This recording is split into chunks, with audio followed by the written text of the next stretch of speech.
తర్వాత ఫైనల్గా సినిమా చూసినప్పుడు ఆ గ్రీన్స్లోకి వర్షంలోకి మనల్ని తీసుకెళ్ళి మనం తడుస్తున్న ఫీలింగ్ తీసుకొచ్చారు. అందువల్ల నేను కూడా గట్టిగా ఏమనలేకపోతున్నాను. రిలీజ్ తర్వాత చెప్తాను. ఒకసారి ఏదో పెద్ద కుటుంబంలో నుంచి ఒక మనిషిని హీరోగా పెట్టుకుంటున్నాం కదా అని ఎన్టీఆర్ గారికి ఫోన్ చేశాను. ఫోన్ చేసి ఇలాగా నితిన్ అనుకుంటున్నాము అని అంటే, ఏమండి ఎవరి లైఫ్ ఆడదే, అది మనం సినిమాని ఫస్ట్ డే వరకు ఏదో మన బంధువులనో మనవాళ్ళనో ఇదని చెప్పుకుని తీసుకుని వెళ్తాం. ఆ తర్వాత వాళ్ళు పడే కష్టం, వాళ్ళు చేసే యాక్టింగు, దాన్ని బట్టి వాళ్ళు పైకి వెళ్తారండి. అందుకని మీ కథ బాగుందని చెప్పాడు కనుక చేసేయడమే అండి. ఇవన్నీ పెద్దగా ఆలోచించొద్దు. పెద్దవాళ్ళ కుటుంబంలో నుంచి ఇలాంటి క్యారెక్టర్ ఏమీ లేదు. సినిమా బాగుంటే పర్వాలేదు, బ్రహ్మాండంగా ఆడద్ది, మీరు డెఫినెట్గా మిస్ కానివారు, చెయ్యండి బాగుంటుంది అని అన్నారు. సో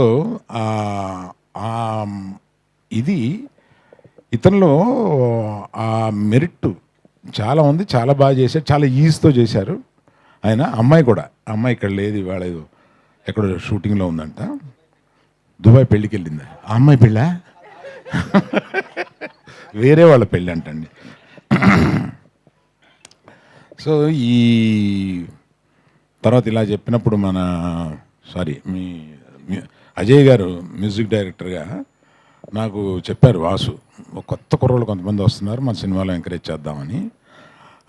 డెఫినెట్గా చేద్దామని అన్నాను. ఇలాంటి బడ్జెట్ లిమిటెడ్గా ఉన్న సినిమాల్లో మనం ఎంకరేజ్ చేసి వాళ్ళు పైకి వస్తే మనకే ఆనందం అవుతుంది. అలాగే నేను ఇంకా చాలా ఫంక్షన్లు జరుగుతాయి, నన్ను వాసు వదలడు కనుక అందరి గురించి మళ్ళీ విడివిడిగా చెప్తాను నేను. ఇంకేమైనా మర్చిపోయినా వాసు?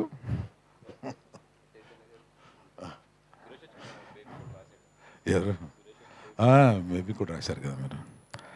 లిరిసిస్ట్ సురేష్ గారును, తర్వాత మాకు చైతన్య గారు మా బ్యానర్లో, అంటే ఈయన కష్టాలు వస్తే అతుకునే టైప్ అనమాట. ఈయన అంటే ఎక్కడో జరగటం లేదు, ఇదేదో ఎడిటింగ్ దీన్ని ఇంకా బెటర్గా చేయాలి, లేకపోతే ఈ సినిమాని ఇంకొంచెం బెటర్గా చూపించాలి అనుకున్నప్పుడు ఆయనకున్న అనుభవం తీసుకొచ్చి చూపిస్తే ఆయన దాన్ని అక్కడ కూర్చుని నెలల తరబడి దాన్ని రిపేర్ చేస్తూ మనకు వచ్చే ప్రోడక్ట్ని మనం అలా చూస్తాం. కానీ వెనకాల చాలా కష్టాలు ఉంటాయండి.